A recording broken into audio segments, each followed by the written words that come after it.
بسم اللہ الرحمن الرحیم۔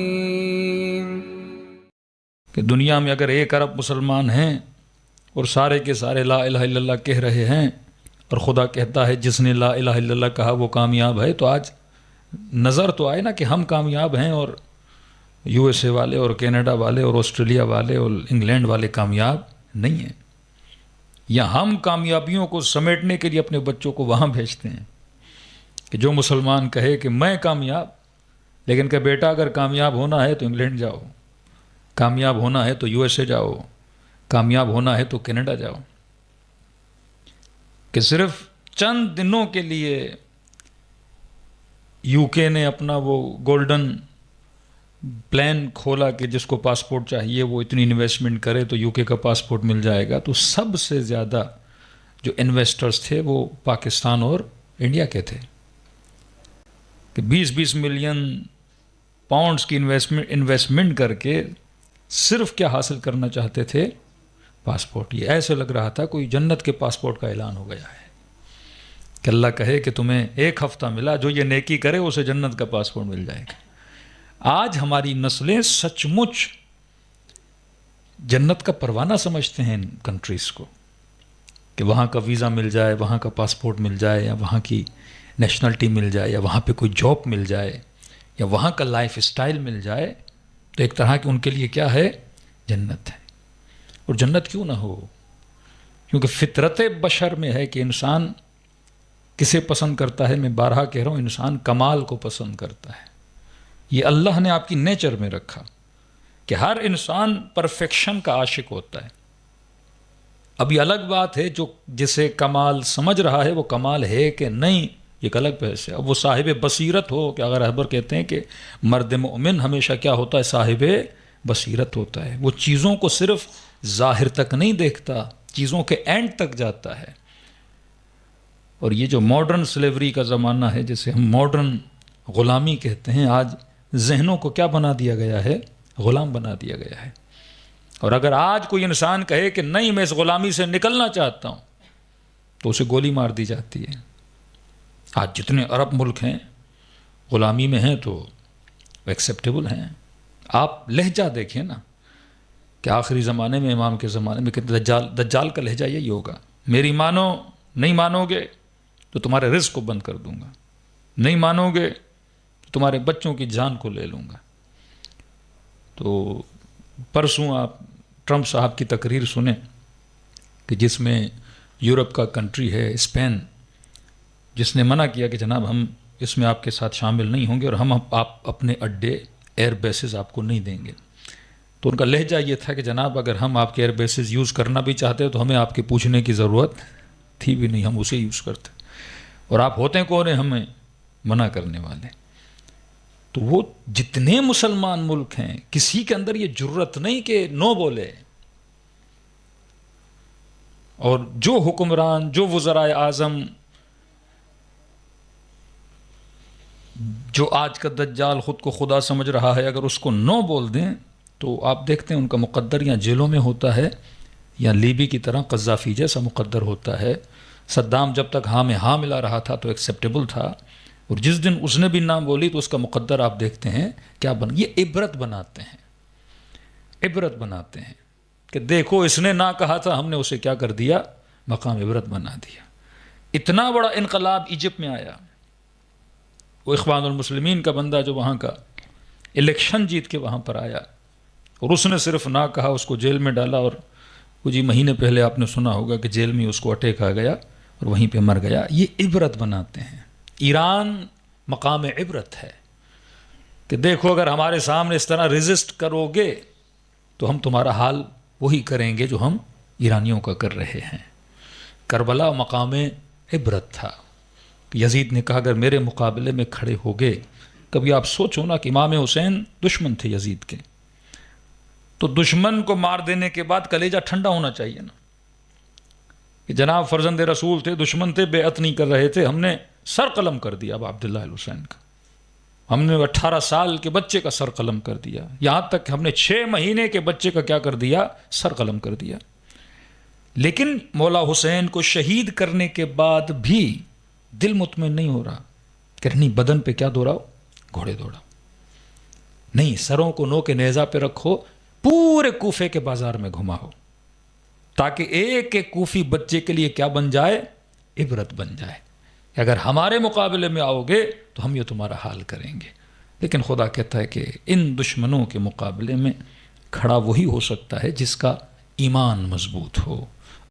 کبھی کبھی آپ کے ذہن میں ایک سوال پیدا ہوتا ہوگا کہ ابھی ظلم بہت زیادہ بڑھ چکا ہے، تو یہ غیبی مدد حالانکہ ہو رہی ہے، لیکن آپ کے ذہن میں ظاہر ظہور غیبی مدد کیوں نہیں ہوتی؟ دیکھو کبھی کبھی زمانہ جب نفاق کا ہوتا ہے نا، ابھی زمانہ تھوڑا جنگ صفین والا زمانہ ہے، تو جب نفاق کا زمانہ ہوتا ہے تو اس میں خدا دیکھنا چاہتا ہے کہ رائٹ پہ اور رونگ پہ کون کھڑا ہے. جنگ صفین میں یہی دکھایا جا رہا تھا نا، مولا کے ساتھ لشکر کتنا بڑا تھا، لیکن جب نو کے نیزہ پہ قرآن گیا تو خالص لوگ بہت کم بچے، صاحبان بصیرت بہت کم بچے. امام نے فرمایا امیر شام نعرہ تو حق کا لگا رہا ہے لیکن نیت کیا ہے؟ باطل کی ہے. اب نعروں کو دیکھ کے کون گمراہ ہو جاتا ہے اور صاحب بصیرت کون بن جاتا ہے؟ آج شیعہ آپ کو بہت ملیں گے، رائٹ ونگ کے شیعہ، لیفٹ ونگ کے شیعہ. کچھ ایسے بدبخت شیعہ بھی ہیں جو شاید علماء کی شہادتوں پہ خوش بھی ہو رہے ہیں. کچھ ایسے شیعہ جو خود کو شیعہ بھی بولتے ہیں، مراجع کو برا بھلا بھی کہتے ہیں. جب حالات ایسے بنتے ہیں تو آپ کو پتہ چلتا ہے کہ خط پہ اور لائن پہ کون کھڑا ہے اور لائن سے اترا ہوا کون ہے. آخری زمانہ امتحانات کا زمانہ ہے. میں ہمیشہ ایک مثال دیتا ہوں، آخری زمانے میں جس طرح آپ آٹے کو چھانی میں ڈال کے چائے جب بناتے ہو اس کو چھانی میں چھانتے ہو نا، تو یہ چھنی کا زمانہ ہے. خدا چھانتا ہے کہ جو بیکار اور فضول لوگ ہیں وہ نکل جائیں اور خالص کیا جائیں، اوپر باقی رہ جائیں. آخری زمانہ مطلب لوگوں کو خالص کرنے کا زمانہ ہے. آج 1 ارب مسلمان ہے، کون سا مسلمان کہاں کھڑا ہے؟ کتنا پروپیکنڈا شیعت کے خلاف کیا گیا. آپ کی سوچ ہے کہ ان کی شام غریبہ میں یہ ہوتا ہے، پتہ نہیں اپنے نیاز میں ذوالجناح کا الیاذ باللہ فضلہ ملا دیتے ہیں، یہ ہوتا ہے وہ ہوتا ہے. ایک وقت تھا جب کوئی ان کے علم کے نیچے سے گزرو تو نکاح ٹوٹ جاتا ہے، ان کے ہاتھ کا کھانا نجس ہے. ایک دنیا تھی، ایک عالم تھا، لوگوں کی سوچ تھی، پڑھے لکھے لوگ، بیچلر نہیں ماسٹر کیے ہوئے لوگ، پی ایچ ڈی پاس لوگ، بڑی بڑی داڑیاں رکھی ہوئی، لیکن یہی عقیدے ان کے ذہنوں میں راسخ کر دیے گئے تھے. شیعہ ایسے ہوتے ہیں. ہاں دن بہ دن زمانہ بڑھا، سوشل میڈیا کا زمانہ آیا، لوگوں نے چیزیں دیکھی. فیک مولوی جو اسلام کے نعرے لگاتے تھے، جو جہاد کے نعرے لگاتے تھے، آپ نے داعش سے بڑی کوئی فورس دیکھی جن کے جھنڈوں پہ لا الہ الا اللہ محمد رسول اللہ، جو کبھی کہیں ہم خراسانی لشکر ہیں، کبھی کہیں ہم آخر الزمان میں حضرت مہدی کا لشکر ہیں، مسلمانوں کے گلے کاٹے ہیں، جارڈن کے پائلٹ کو زندہ جلا دے ہیں، ٹیلی فون کی تاروں سے خواتین کے گلے انہوں نے دبائے اور ان کی سانسیں نکالیں، 4 سال کی بچیوں کے گلے کاٹے کہ ہم اسلام کا نعرہ بلند کر رہے ہیں. یہی سیریا میں آپ نے دیکھا کہ لوگ ہاں یہ حق پر ہیں، اہل سنت ان کے پیچھے تھے، بیک کرتے تھے. وہ پاکستان سے، افغانستان سے بڑی تعداد میں لوگ جہاد کے نام سے ان کے پیچھے لگے. اور آج انہی لوگوں نے حکومت ملی تو ان کا سرغنہ سب سے پہلے کس کے پاس گیا؟ ٹرمپ صاحب کے پاس بیعت کرنے کے لیے گیا. یہاں لوگ دیکھ رہے ہیں کہ حقیقی مسلم کاٹنے پر آئے تو انہوں نے مسلمانوں کے گلے کاٹ دیے، لیکن وہیں پہ 60,000 فلسطینی شہید کر دیے گئے. یہ کہاں مر گئے سارے داعش والے، جبہت النصرہ والے، اسلام کے نعرے لگانے والے، یہ افغانستان میں اللہ کا جھنڈا بلند کرنے والے. ایک بیان آپ سنتے ہیں ان کا، لیکن وہیں برادر مسلم سے جنگ ہو تو یہ پیش ہوتے ہیں، مسلمان کا گلا کاٹنا ہو تو یہ آگے ہوتے ہیں.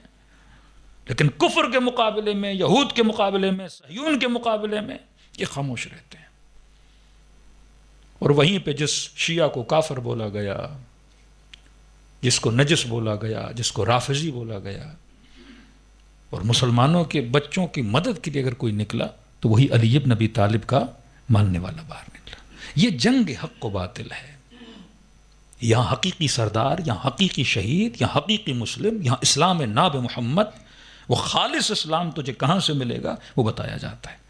کہ کل بھی کہا کہ علی مع الحق والحق مع علی. ایک امتی، ایک مسلمان حق کسے سمجھتا ہے؟ رسول خدا کے رائٹ میں کچھ لوگ ہیں، رسول خدا کے لیفٹ میں کچھ ہیں. رسول خدا نے شادیاں کی ہوئی ہیں، رشتہ داریاں کی ہوئی ہیں، جنگوں میں رسول کے ساتھ ہیں، اور اچانک رسول خدا دنیا سے چلے جاتے ہیں. رسول دنیا سے گئے، یہ رسول کے رائٹ لیفٹ میں جو بڑی بڑی شخصیات تھی آپس میں لڑ پڑے، فائٹنگ وچ ایچ ادر. اب یہ بیچارہ مسلمان مکے والا، مدینے والا، یہ تو سلام کرتا تھا، احترام کرتا تھا کہ یہ بھی نبی کا صحابی، یہ بھی نبی کا صحابی. یہ کون؟ یہ رسول خدا کے ازواج مطہرات. یہ تو سب کا احترام کرتے نا. اب دیکھا دو بڑے آپس میں لڑ پڑے، یہ بیچارہ کیا کرے؟ یہ کہے اگر میں اس کا ساتھ دیتا ہوں تو یہ بھی رسول خدا کا ساتھی ہے، اور وہ فلاں ساتھی سے لڑ رہا ہے تو اب اس کا ساتھ دوں یا اس کا ساتھ دوں. کسی نے کہا بھائی دونوں کا ساتھ نہیں تو گھر بیٹھ جاؤ. کسی نے کہا نہیں فلاں حق پر ہے تو اس کے ساتھ چلا گیا. کسی نے کہا فلاں حق پر ہے اس کے ساتھ چلا گیا. یعنی 1400 سال کے بعد یہ سینیریو دیکھنا بڑا آسان ہے. لیکن رسول خدا کے زمانے میں کہ آپ یہ دیکھو، ایک طرف رسول خدا کی زوجہ جس کے لیے قرآن میں آیت ہے یہ مومنوں کی مائیں، دوسری طرف آپ دیکھیں رسول خدا کا داماد جس کے لیے باب مدینۃ العلم کہیں، جس کی فضائل میں اتنی آیتیں اور حدیثیں پڑھیں، جس کو امت خلیفہ بنائے، اور اسی کے مقابلے میں نبی کی زوجہ. یہ گھر کی لڑائی ہوئی نا. تو عام سا مسلمان تو پریشان ہو جائے گا نا، میں کس کا ساتھ دوں؟ کہے گا بھائی نبی کی زوجہ سے کیسے لڑوں؟ الامان الحفیظ. دوسری طرف کہے خلیفۃ المسلمین سے کیسے لڑوں؟ الامان الحفیظ. یہاں بھی حدیث رسول کی ہیں، وہاں احترام کی بات ہے. امت کرے تو کیا کرے؟ مسلم کنفیوژن کا شکار رہا رسول کے بعد. لیکن رسول کا کام تھا، اگر امت کو کنفیوژن میں چھوڑ کے جا رہے ہیں تو الیاذ باللہ قصور کس کا ہے؟ پھر رسول کا ہے. اگر خدا ہمیں صحیح راستہ نہیں دے رہا اور ہمیں کنفیوژن میں خدا چھوڑ رہا ہے تو پھر قصور ہمارا نہیں ہے. پروردگار عالم تو نے ہمیں چراغ نہیں دکھایا، تو نے ہمیں راہ نہیں دکھائی. لیکن خدا ایک خط کھینچ رہا ہے، رسول ایک لائن بنا رہے ہیں. وہ لائن یہ تھی کہ علی مع الحق والحق مع علی. علی حق کے ساتھ ہے، حق علی کے ساتھ ہے. یہ نہ دیکھنا یہ امت کے بنائے ہوئے اور تمہارے ذہنوں میں بٹھائے ہوئے حق کہاں جا رہے ہیں، یہ دیکھنا کہ علی کہاں جا رہے ہیں. یہ لائن تھی. آج مسلمانوں کو دیکھنا ہے کہ حق کہاں کھڑا ہے. آج حق اہل بیت کے چاہنے والوں کے ساتھ کھڑا ہے. آج حق علی والوں کے ساتھ کھڑا ہے. دنیا کے سارے رہبر جھوٹے جو ڈالروں پہ بکیں اور درہموں پہ بکیں، لیکن آج دیکھو کون ہے راہ حق میں اپنے سر کی قربانی بھی دے اور اپنی قوم کی قربانی بھی دے. تو خدا نے ہمیشہ حق اس آئیڈیالوجی کے ساتھ رکھا جس کا تعلق اہل بیت علیہ الصلوۃ والسلام کے ساتھ تھا. رہی بات ہماری جو ہم امام زمانہ کا نام لیتے ہیں، چھٹے امام کی ایک سخت حدیث ہے. ایک سید بزرگوار عراق کا ایک شہر تھا، وہاں پہ ممبر پہ گئے اور لوگوں کو کہا مولا کے ظہور کی دعا کرو، ظلم بڑھ چکا ہے. تو مسجد کے لوگوں نے مولانا سے بحث کر دی کہ مولانا ہم ڈیلی دعائیں کر رہے ہیں، مجلس میں، زیارت میں، مصائب میں کہ مولا کا ظہور ہو جائے، ہوتا ہی نہیں. تو قبلہ نے کہا کہ بھائی چھٹے امام کی حدیث ہے، جب لوگ زیادہ اعتراض کریں نا کہ امام کیوں نہیں آتے تو ان کو یہ بولنا تمہارے اپنے عمل کی وجہ سے مولا کا ظہور نہیں ہوتا. دیکھو ظہور دو طرح کے، ایک ظہور عام ہے، ایک ظہور خاص ہے. اگر میں اتنا نیک ہوں تو ظہور خاص تو ہونا چاہیے نا، مولا مجھے تو زیارت کرا دیں خواب میں، بیداری میں. ایک ظہور عام ہے، جب آئیں گے سب دیکھیں گے. مجھ سے کئی ایسے نوجوان ملے ہیں جنہوں نے امام زمانہ کی زیارت کی ہے. تو قبلہ نے کہا مولا کا یہ فرمان ہے تمہارے عمل کی وجہ سے. اب بعض مومنین جذباتی ہوتے ہیں. مؤذن بیٹھا تھا، وہ کھڑا ہو گیا کہ مولوی صاحب کیا پڑھ رہے ہو؟ نظر ہم کریں، نیاز ہم کریں، گریہ ہم کریں، ماتم ہم کریں، نمازیں ہم پڑھیں، نیکیاں ہم کریں، اور آپ ہمیں یہ رہے امام زمانہ ہماری وجہ سے نہیں آتے. کوئی مسجد میں آنے کی ضرورت نہیں ہے کہ کیسی تبلیغ کر رہے ہو آپ کہ ہماری وجہ سے مولا نہیں آتے، آپ تمہارے قصیدے پڑھو. مولا نے کہا بھائی مجھ پہ کیوں غصہ کر رہے ہو، چھٹے امام کی روایت پڑھ رہا ہوں. کہا نہیں بس ہم دوسرا مولوی ڈھونڈیں گے، آپ کو آنے کی ضرورت نہیں ہے. کہ جھگڑا ہو گیا مسجد میں. انہوں نے مولانا کو ممبر سے اتارا اور مسجد مؤذن نے مصلی اٹھایا اور مولانا کے سینے پہ دے مارا کہ چلے جاؤ گھر، نکل جاؤ مسجد سے۔ مولانا چلے گئے۔ کہتے رات کو گھر گیا، بڑا رویا کہ امام زمانہ یہ بے احترامی اور بدتمیزی کی ہے لوگوں نے میرے ساتھ۔ صبح کی نماز پڑھی، صبح کی نماز کے بعد میرے گھر کے دروازے پہ دستک ہوئی، دروازہ کھولا، وہی مؤذن دروازے پہ کھڑا ہے، رو رہا ہے، قبلہ معاف کر دو، غلطی ہو گئی، آپ صحیح کہہ رہے تھے، امام نہیں آتے تو ہمارے عمل کی وجہ سے نہیں آتے۔ کہہ رہا میں نے مؤذن کو پکڑا، گھر میں بٹھایا، کیا ہوا؟ روئے جا رہا ہے، روئے جا رہا ہے، آپ صحیح کہہ رہے تھے۔ کہا کیا ہوا ہے؟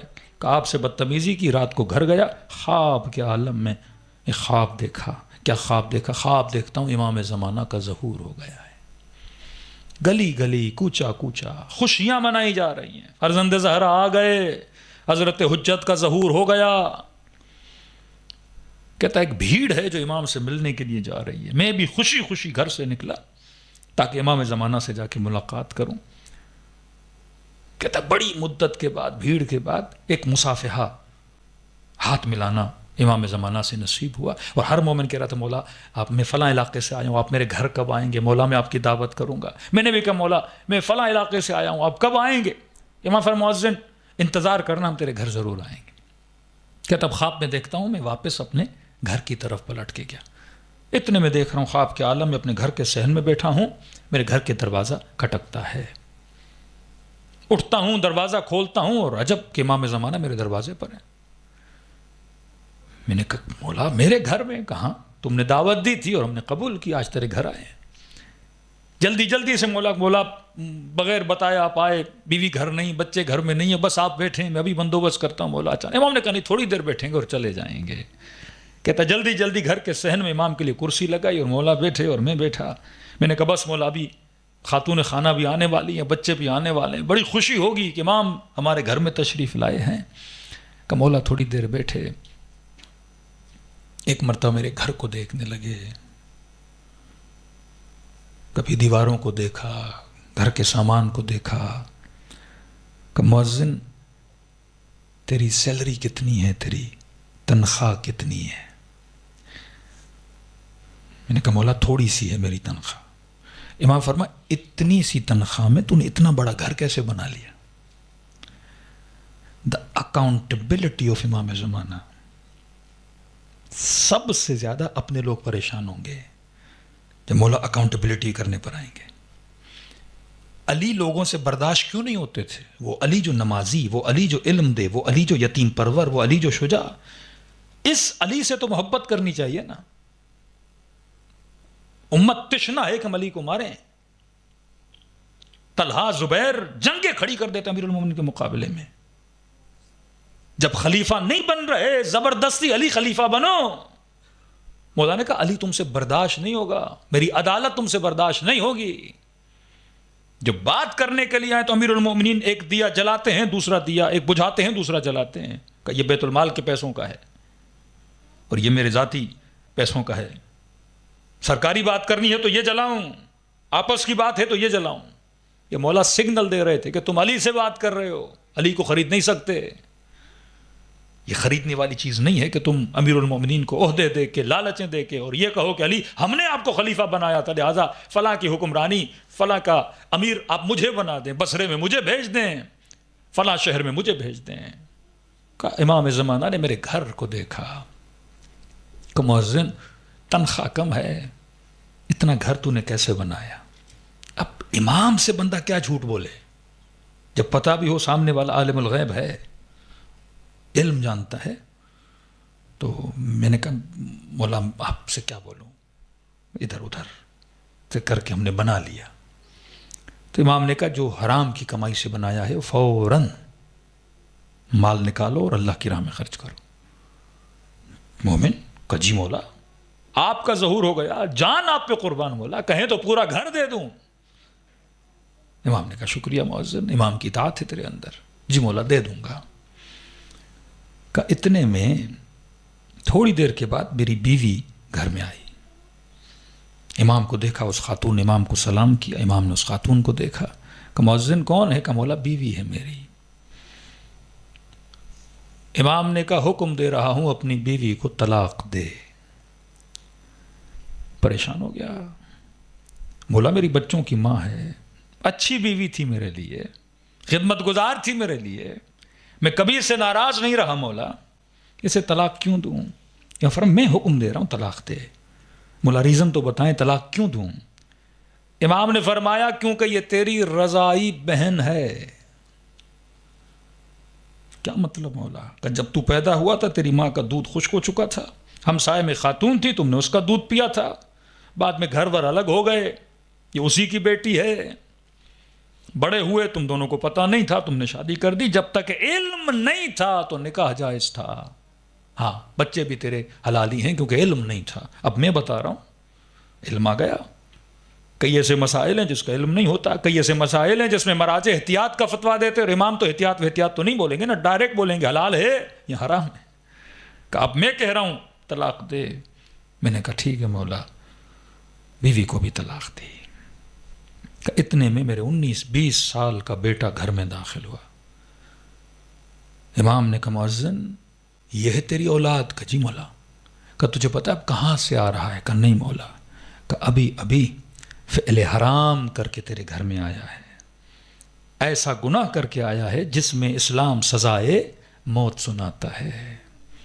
امام نے بتایا تیرا بیٹا یہ گناہ کر کے آیا ہے, لہٰذا میں اس پہ حد شرعی جاری کروں گا. یہ مؤذن کہتا ہے امام نے کہا گھر تو دے دیا, بیوی کو طلاق تو دے دی, لیکن جب یہ کہا کہ تیرے بیٹے کو سزا دوں گا, بیٹے تو سب کو پیارے ہوتے ہیں, کہ ایک مرتبہ جذبات میں آیا, خون میری آنکھوں میں چڑھایا, کھڑا ہو گیا اور امام کے ساتھ بہترامی کی. میں نے کہا کبھی کہتے ہو گھر کا سامان دو, کبھی کہتے ہو بیوی کو طلاق دو, ابھی کہہ رہے ہیں بیٹے کو سزا دیں گے. کہتا میں نے بہترامی کی. میں نے کہا آپ امام تو دور, آپ تو مجھے سید بھی نہیں لگتے. کہا یہ کہنا تھا. امام زمانہ کھڑے ہو کر آنکھوں میں آنسو جاری تھے. فرمایا مؤذن یہ خواب ہے, امتحان ہے. جب تو اپنے مولا پر اپنا بیٹا قربان نہیں کر سکتا تو یہ نہ کہا کرو کہ امام زمانہ کا ظہور کیوں نہیں ہوتا.